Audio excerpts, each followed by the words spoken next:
Hey runners, welcome to week number 14 of my series on my Boston Marathon Qualifier training that I'm doing. Just so you understand, I'm counting down the weeks. So I haven't been training for 14 weeks. This is 14 weeks going down to 0 on race day. Um, anyway, that's what we're doing here.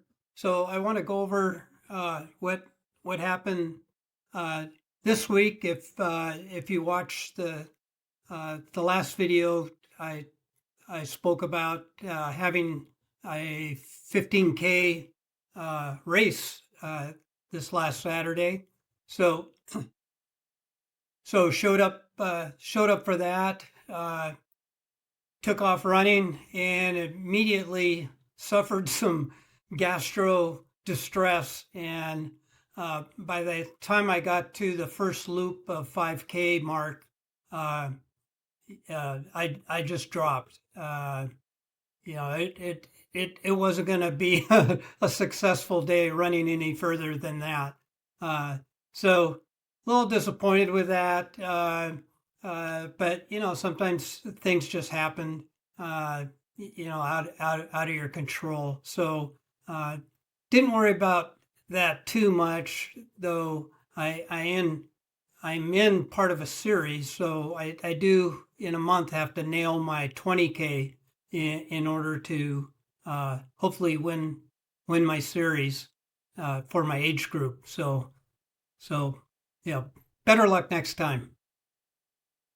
But another thing I did this week, is a little bit of a goal of mine, was I finally hit my weight for deadlifting. So a good goal for strength training when you're doing a deadlift is to be able to deadlift your body weight, like 6 times. And I've been taking it easy, working my way up to that over the past couple months, and so I'm finally there now, and I'll probably keep it at that for about a month, and then maybe bump it up some more. I want to take it easy on the strength training, getting back into it, and don't want to go too overboard. So, but I'll talk specifically about strength training in one of the later episodes here. But what I want to talk about today was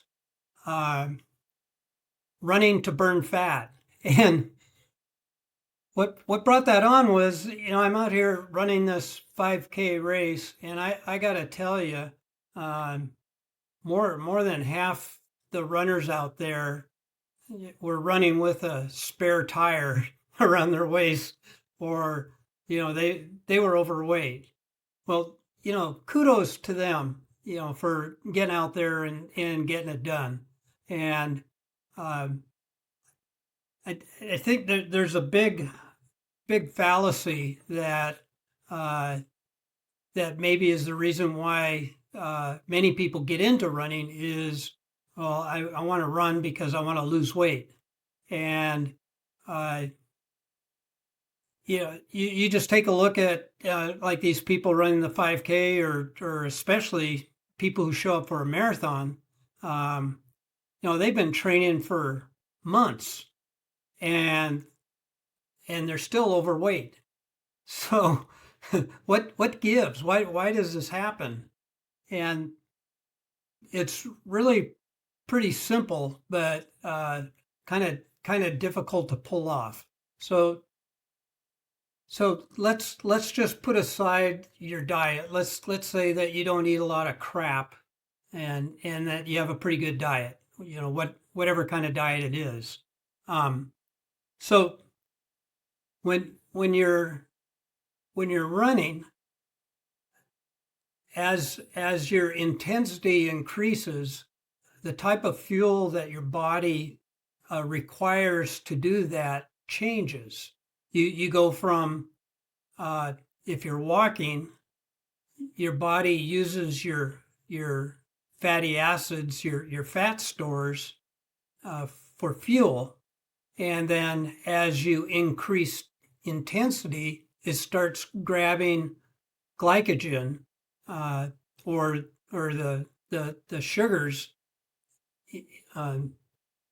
that are available for fuel to spike up that fuel so that you can go at a higher intensity.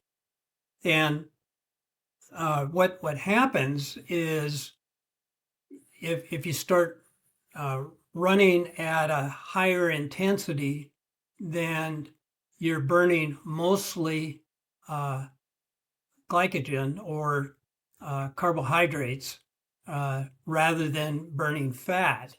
So what happens with most runners that, and especially older runners that I worked with, is mostly all their runs, they are running too fast at too hard of an intensity to get into that fat burning zone.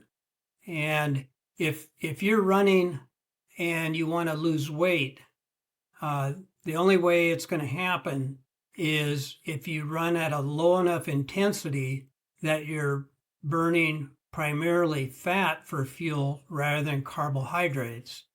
Well, so how do you figure this out? Well, I've followed Dr. Phil Maffetone for years, and he's been doing this for 30 to 40 years, where you in order to find your maximum fat burning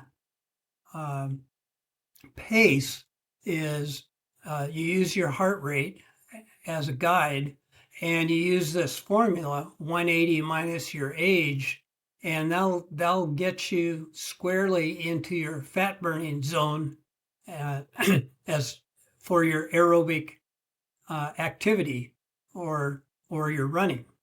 So if you're 55 years old, 180 minus 55, that's 125 beats per minute.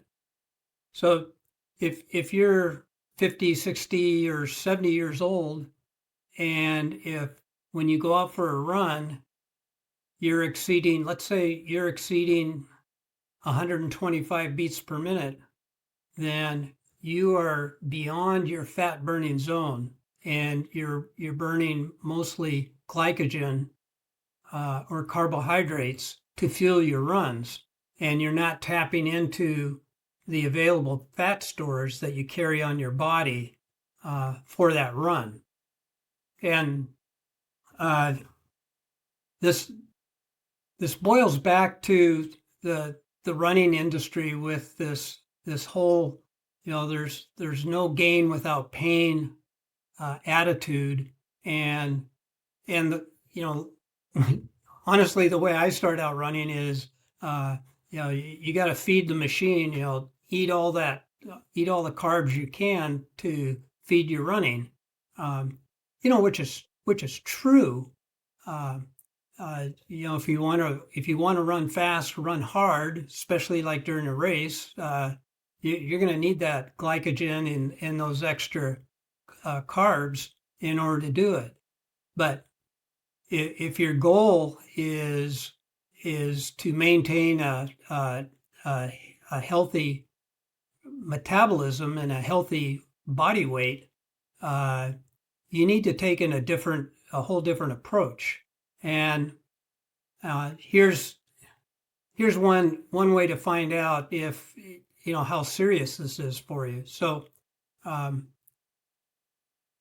people with a spare tire around your waist, if the waist circumference is more than half your height, then you're classified as over fat.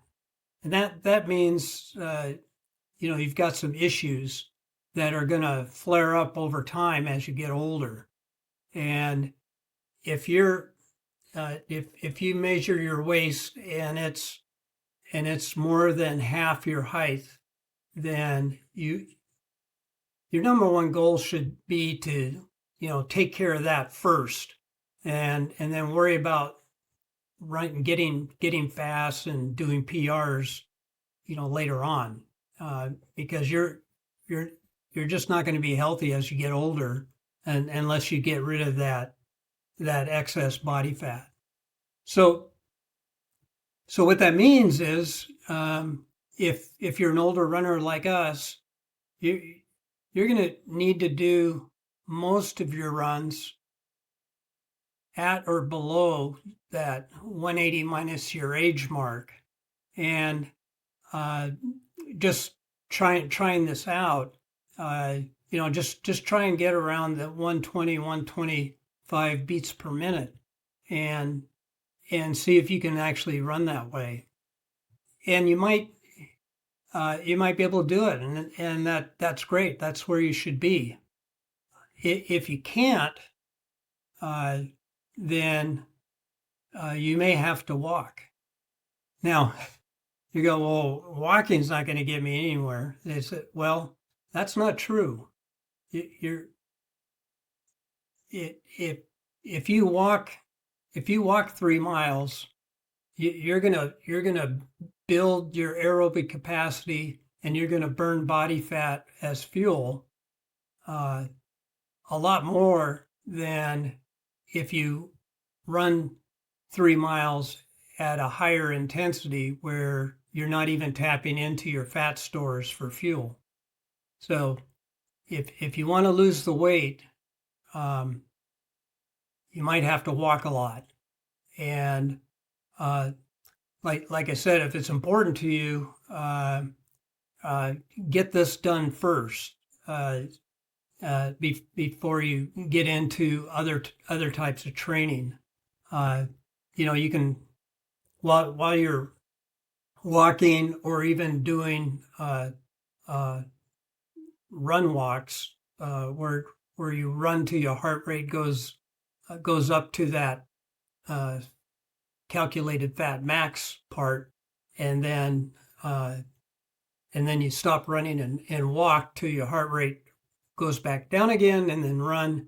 And you can do that at any interval that works for you, and build in some running with the walking. But it's critical to keep that heart rate down. And once you become more efficient at running slow, you'll find that you'll be able to run faster at a lower heart rate, and actually end up doing most of your runs at or below that target heart rate. And what you'll find as a result, after doing this for a few months, the weight will just disappear. And that's what I dropped 10 pounds. And it seemed almost overnight. One day I noticed my jeans didn't fit me at all. And I got on the scale, and I was down 10 pounds from what I'd been for the last, seemed like 10 years. And it was just a result of training in this pattern of running at or below that calculated heart rate. So if this is also what you call zone 2 training, and if you're in that over fat phase, you can look at your watch and see what your calculated zone 1 and zone 2 is. And I would target the mid zone 2 range for your runs, and don't feel bad if you're in zone 1 part of the time or not. But honestly, if you got a spare tire, if you run the way most recreational runners run, it ain't going away. You basically have to really focus on keeping that intensity low, in that fat burning range. And if you do that consistently over a period of time, it'll just disappear. And the bonus about that is you'll end up being a better runner. You'll have more endurance. You'll have more power, and you'll be able to run faster at your events than you ever did before. So it's a really good thing to think about and get serious about. And if you want to dive into it more, you can check out my Forever Runner method, whatever, or just ask me a question. I'd be happy to help you out. But yeah, if you're running and you want to run to slim down, lose that spare tire, then you need to run to burn body fat, and that means to run slower than what you want. So that's the little lesson for this week. Stay tuned. Next week, I'll go over my what I accomplished again for my marathon training, and then we'll focus on another topic that would be useful for you. So see you then.